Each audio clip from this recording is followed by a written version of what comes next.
Okay guys, सो अभी test हो चुका है आपका पूरा। टेस्ट के बाद हम शुरू करते हैं अपना टॉपिक। लेकिन टॉपिक में एक प्रॉब्लम ये होने वाली है कि टॉपिक थोड़ा मुश्किल है पूरा होना। जितने भी यूसेज होते हैं उसमें से कुछ यूसेज हम सीखने की कोशिश करेंगे। टाइम कम है, जल्दी जल्दी से, ठीक है। बोलिए कम ऑन। वुड, क्या बोलेंगे? WOULD, would. सुना तो कई बार होगा आपने। सो वुड के बहुत सारे यूसेज होते हैं, but we are gonna learn some important usage. Okay, we will learn some important uses. So it has 3, 4, 5 uses. Let's learn them one by one. Pay attention. You need to pay attention, otherwise you will learn nothing. Because somebody has said if you are not listening, you are not learning. Listening is a little more important than speaking. If we are on the path of learning how to speak English, we have to focus upon listening, because God has given us 2 ears but 1 tongue. It means we need to speak less and we need to listen more. That's why you need to pay attention. So very first use we are going to use, and that is very easy to understand. Many times we make past stories. कई बार हम कौन सी कहानी बनाते हैं? Past की कहानियां बनाते हैं। और जब हम पास्ट की कहानियां बनाते हैं तो पास्ट की कहानी बनाते बनाते पास्ट में कुछ ऐसे सेंटेंसेस आ जाते हैं जो फ्यूचर की बात करते हैं। जैसे कि मुझे मालूम था, कब मालूम था? प्रेजेंट में कि पास्ट में? हाँ, मुझे मालूम था कि वो मुझे कॉल करेगा। अब यहाँ 2 सेंटेंस का कॉम्बिनेशन है। एक सेंटेंस है कि मुझे मालूम था पास्ट, और वो मुझे कॉल करेगा फ्यूचर। तो ये दोनों सेंटेंस कंबाइन अगर हो जाएं तो ये दोनों सेंटेंस हमें पास्ट में बनाने पड़ेंगे। एग्जैक्टली। सो हम यहाँ पहला नियम सीखेंगे। एट द प्लेस ऑफ, क्या यूज करेंगे? At the place of will in the past stories, in the past stories. Got it? यानी हम पास्ट के किस्से सुना रहे हैं, कहानियां सुना रहे हैं, टेल सुना रहे हैं, फोकलोर सुना रहे हैं, कुछ भी सुना रहे हैं। वहां पे अगर हमें यूज करना पड़ा वुड, और सॉरी विल, वहां पे हमें अगर विल यूज करना पड़ा तो हम विल नहीं बोलेंगे। अब क्या बोलेंगे? देखिए, हम इंडियंस हैं और ये हमारी बहुत ही बड़ी टेंडेंसी होती है। We have a tendency to translate Hindi to English. Generally लोग यही सीख रहे हैं, हिंदी से अंग्रेजी बना देना। तो कहीं पे 2 सेंटेंस लिखे हुए हैं। एक सेंटेंस है कि उसने मुझे नहीं बताया। कैसे बोलेंगे सेंटेंस? उसने मुझे नहीं बताया। ये सेंटेंस प्रेजेंट का है, पास्ट का है? तो आपने बोल दिया he did not tell me। क्या बोल दिया आपने? he did not tell me।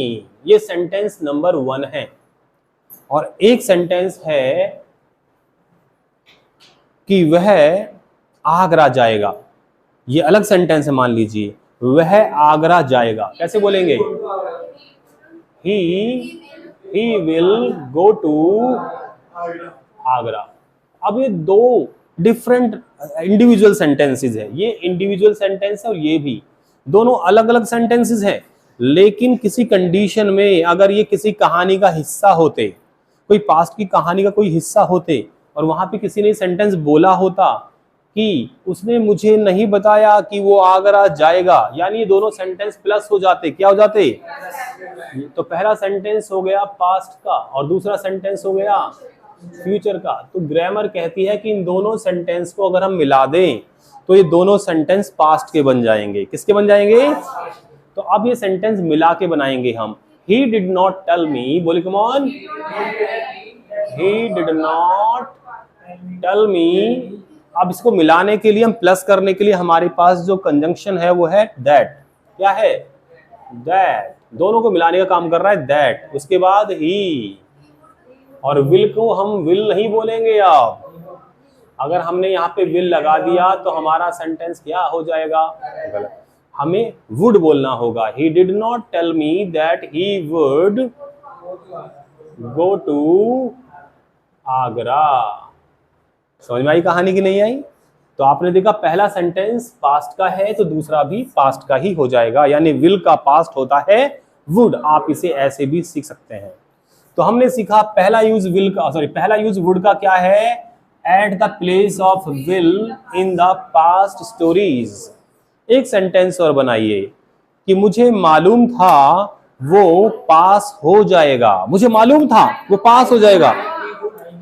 अरे मुझे मालूम था, पास्ट में। तेज से बोलिए, तेज से। I knew that he would pass। बहुत अच्छे। ओके, उसने सोचा कि शीला उससे मिलने नहीं आएगी, पर वो आई। उसने सोचा कि शीला उससे मिलने नहीं आएगी, पर वो आई। सो बोलिए, उसने सोचा। बोलिए।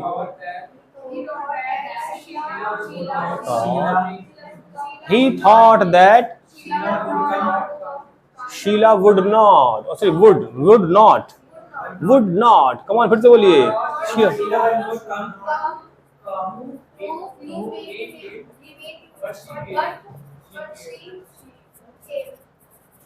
But she came. Okay, he thought that Sheila would not come to meet him, but she came.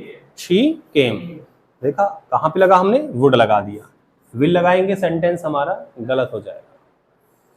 समझ में आ रहा है पीछे वालों? Yes sir. एक एग्जांपल और लेंगे बस, छोटा सा।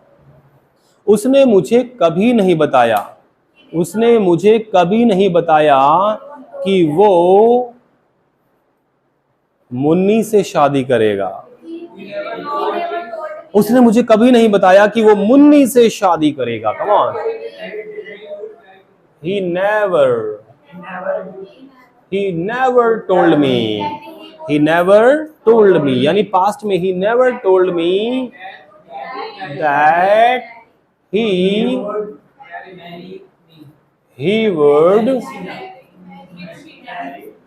would marry Munni.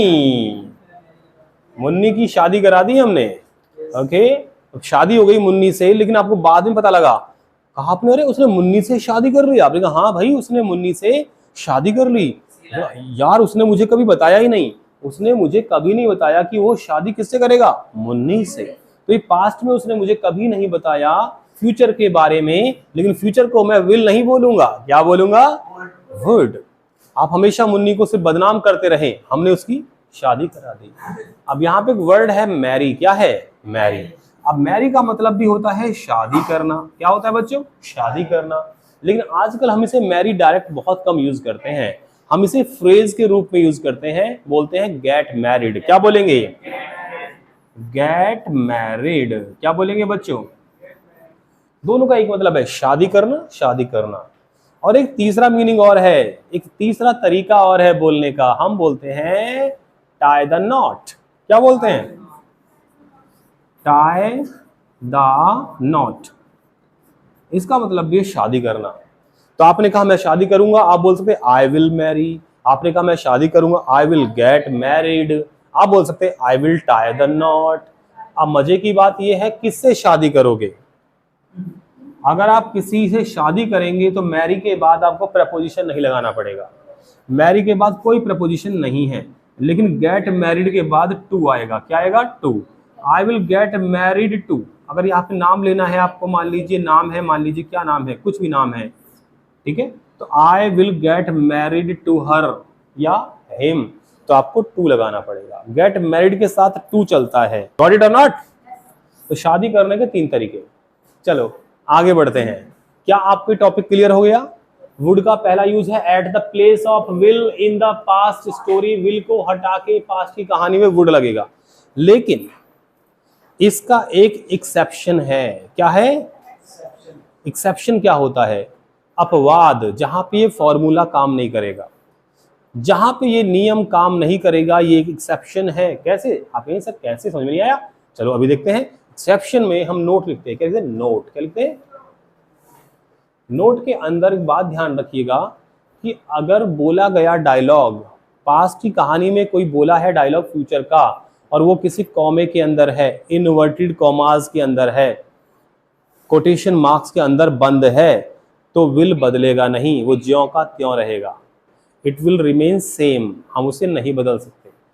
कैसे? एग्जाम्पल लेते हैं। उसने कहा मैं तुम्हारी मदद नहीं करूंगा। उसने कहा मैं तुम्हारी मदद नहीं करूंगा। यहां मैं उसका डायलॉग बता रहा हूं।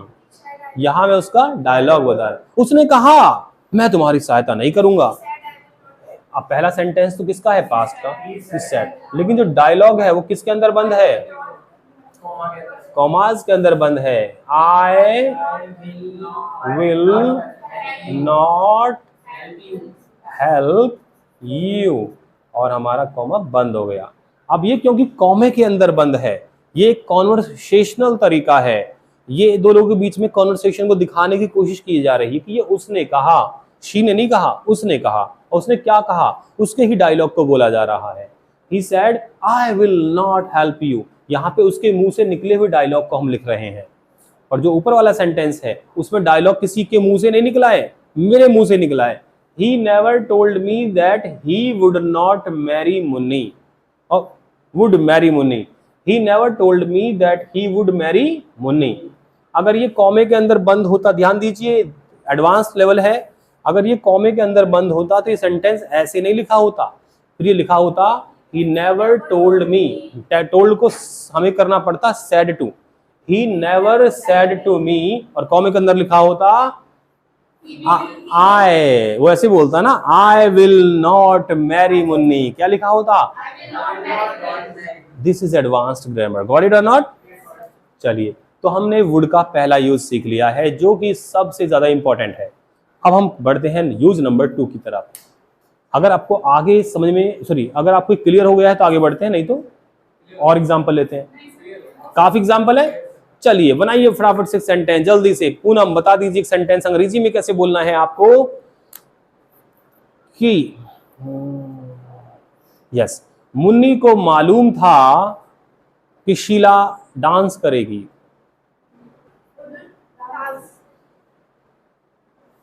अच्छा, हाँ, Munni knew that Sheila would dance. Sheila ने सोचा था कि मुन्नी उसे बदनाम करेगी। अब बताओ, डिफेम, बदनाम करना होता है डिफेम। क्या होता है, डिफेम, या बोलते हैं मेक इनफेमस। सो ऐसे भी हम बोल सकते हैं, Sheila thought that Munni would make her infamous. बहुत अच्छे, बदनाम को इनफेमस, फेमस तो है बट नेगेटिव कारणों से आप फेमस हैं। रब कर दूं बच्चों, लिख लीजिए। अब क्योंकि टेस्ट में हमारा पूरा वक्त चला गया, we can not complete this task now.